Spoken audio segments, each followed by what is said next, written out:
தெனாலிராமன் கதைகள் 184. கழுகும் கோழியும்.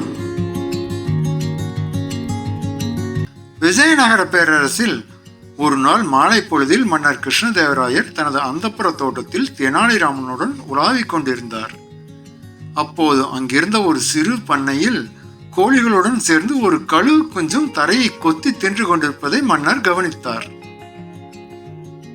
மன்னர் வியப்புடன், ராமகிருஷ்ணா, வானத்தில் ராஜாவாக பறக்க வேண்டிய கழுகு இங்கே சாதாரண கோழிகளுடன் சேர்ந்து தரையை சுரண்டி கொண்டிருக்கிறதே, இதற்கு அதன் பிறவி குணம் தெரியவில்லையா என்று கேட்டார். தெனாலிராமன் புன்னகையுடன், மன்னா, இது கழுகுதான், ஆனால் இது வளர்ந்த விதம் இதை ஒரு கோழியாக மாற்றிவிட்டது. தன் நிஜமான பலத்தை இது அறியவில்லை என்றான். உடனே மன்னர், இந்த கழுகால் மீண்டும் கழுகாக மாற முடியுமா என்று சவால் விடுத்தார். மறுநாள் தெனாலிராமன் அந்த கழுகு குஞ்சை ஒரு உயரமான கோபுரத்தின் உச்சிக்கு கொண்டு சென்றான். அதை கைகளில் ஏந்தி, நீ கோழி அல்ல, வானத்தை ஆள பிறந்த கழுகு, உன் சிறகுகளை விரி என்று கூறி அந்த பறவையை வானத்தை நோக்கி உயர்த்தி வீசினான். முதலில் பயந்து நடுங்கிய அந்த பறவை கீழே விழப்போன தருணத்தில் இயற்கையாகவே தன் சிறகுகளை விரித்தது. சில நொடிகளில் அதன் இரத்தத்தில் இருந்த கழுகு வேகம் விழித்து கொண்டது. பலமாக சிறகடித்து கோழிகளால் எட்ட முடியாத உயரத்திற்கு மின்னல் வேகத்தில் பறந்து சென்றது.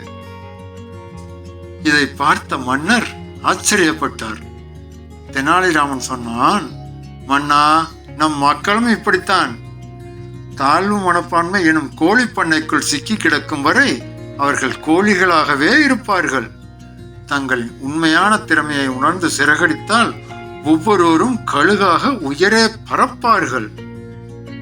தெனாலிராமனின் விளக்கத்தை கேட்டு மன்னர் பாராட்டி பரிசளித்தார்.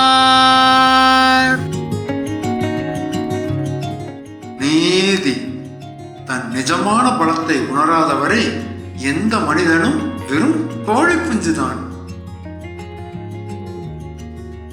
என்னமாக்கா, நீங்க கழுகா இல்ல கோழி குஞ்சா? அது என்ன நீங்களே முடிவு பண்ணுங்க. அதை முடிவு பண்றதுக்கு முன்னாடி இந்த சேனலுக்கு சப்ஸ்கிரைப் பண்ணுங்க, லைக் பண்ணுங்க, கமெண்ட் பண்ணுங்க. தேங்க்யூ.